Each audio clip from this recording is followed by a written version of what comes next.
Vous écoutez Europe 1, il est 8h19. Patrick Roger. Et l'interview politique, aujourd'hui, je reçois François Bayrou, président du MoDem et maire de Pau, en duplex du Béarn. Bonjour. Bonjour. Vous rentrez d'un voyage en Tunisie, on va en parler dans un instant. Tout d'abord, quand même, un point sur les migrants. Que faire face à cette crise des migrants à Calais? C'est aux Anglais de se débrouiller, laissons-les passer, a dit l'ancien ministre Xavier Bertrand ce week-end. Quelle est votre position ? Oui, c'est la crise de trop et tout le monde voit bien qu'on a atteint une situation absolument insupportable. On la voit, nous, en France, mais elle se voit aussi ailleurs.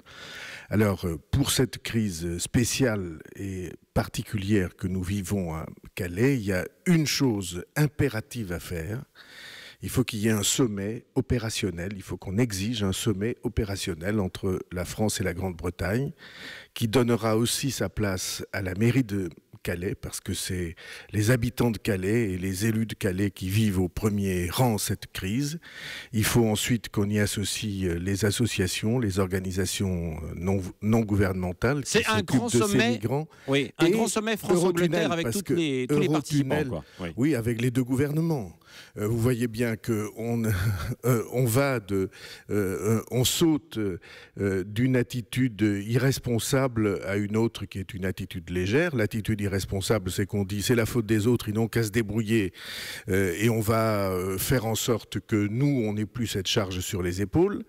Et deuxièmement, l'attitude qui est légère, c'est celle qui consiste à publier des tribunes en disant on est très très unis, on va tout faire ensemble, et puis on ne fait rien. Ouais. Et donc, cette exigence qui est pour moi indispensable, qu'il y ait tout de suite un sommet opérationnel unissant les deux gouvernements, les élus locaux et les responsables, en tout cas qu'on entende les élus locaux et les responsables, même si c'est les gouvernements qui doivent choisir, c'est le moins que l'on puisse faire. Et puis, si vous me permettez d'ajouter une phrase, il y a une chose qui est extraordinairement frappante, c'est que ce que nous vivons en France, à Calais, sur le territoire français, c'est exactement la même chose que ce que nous faisons vivre aux Italiens à Vintimille. Oui.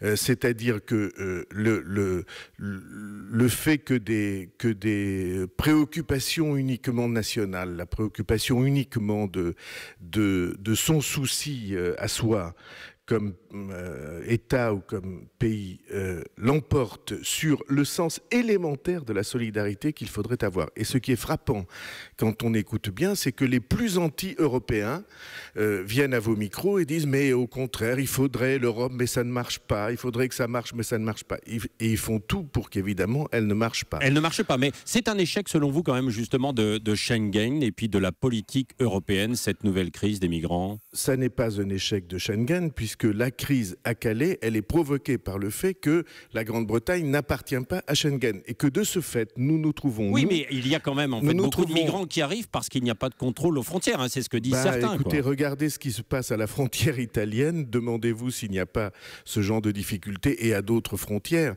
qu'on ne surveille pas assez, c'est évident, mais la situation actuelle, elle revient à ce que la France joue les gardes-frontières pour la Grande-Bretagne. Oui. Nous sommes la police des frontières de la Grande-Bretagne, alors que nous devrions avoir une autre vocation qui est de réguler ensemble et de faire que ces situations intolérables, humainement intolérables, pour les Français, pour les habitants de Calais, mais aussi pour les migrants eux-mêmes, que ces situations intolérables ne perdure pas.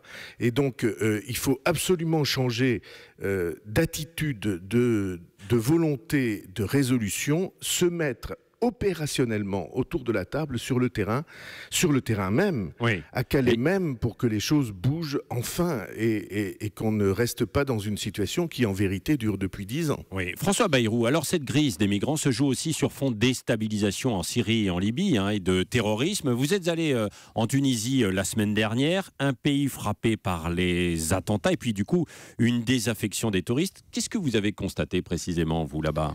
Bon, je constate plusieurs choses.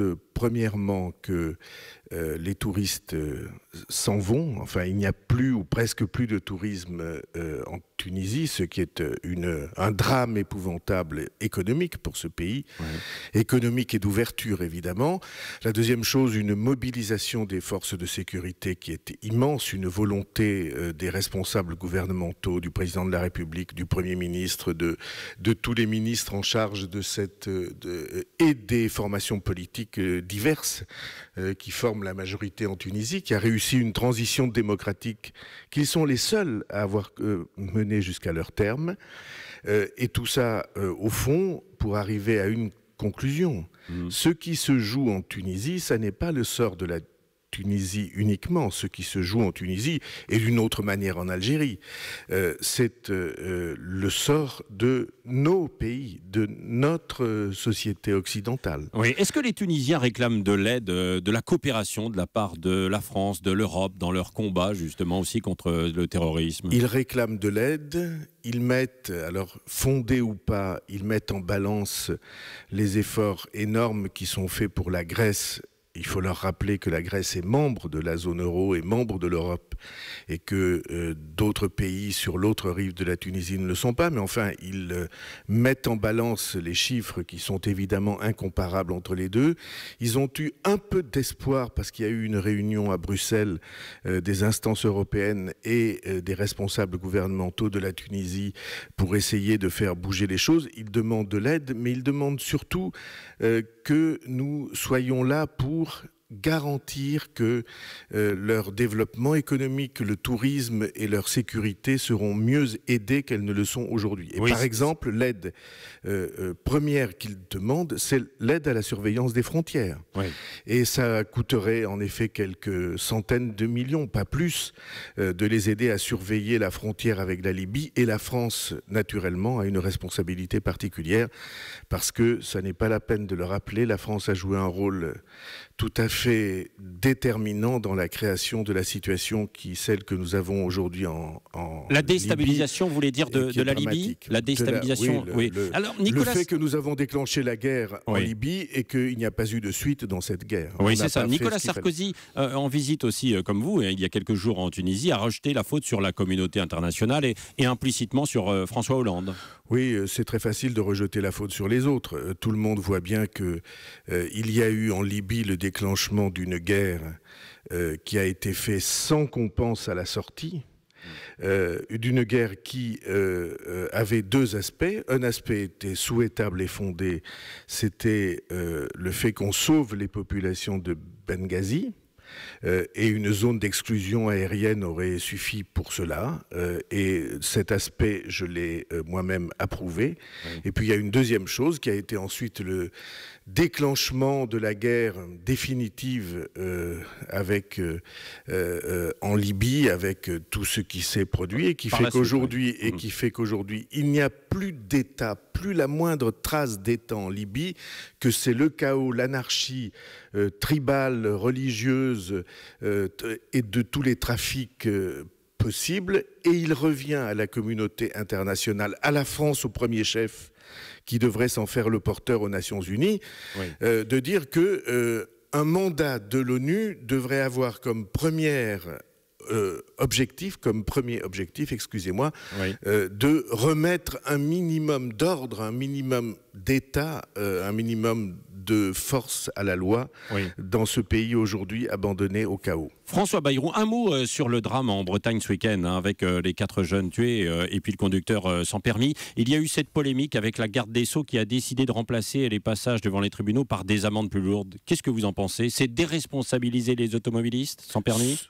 C'est irresponsable. Oui. Le fait qu'un responsable gouvernemental chargé de la justice, donc d'une certaine manière de la loi qui protège, dise au fond c'est pas si grave de conduire sans permis, on va remplacer cela, on va remplacer une comparution par une amende, c'est irresponsable.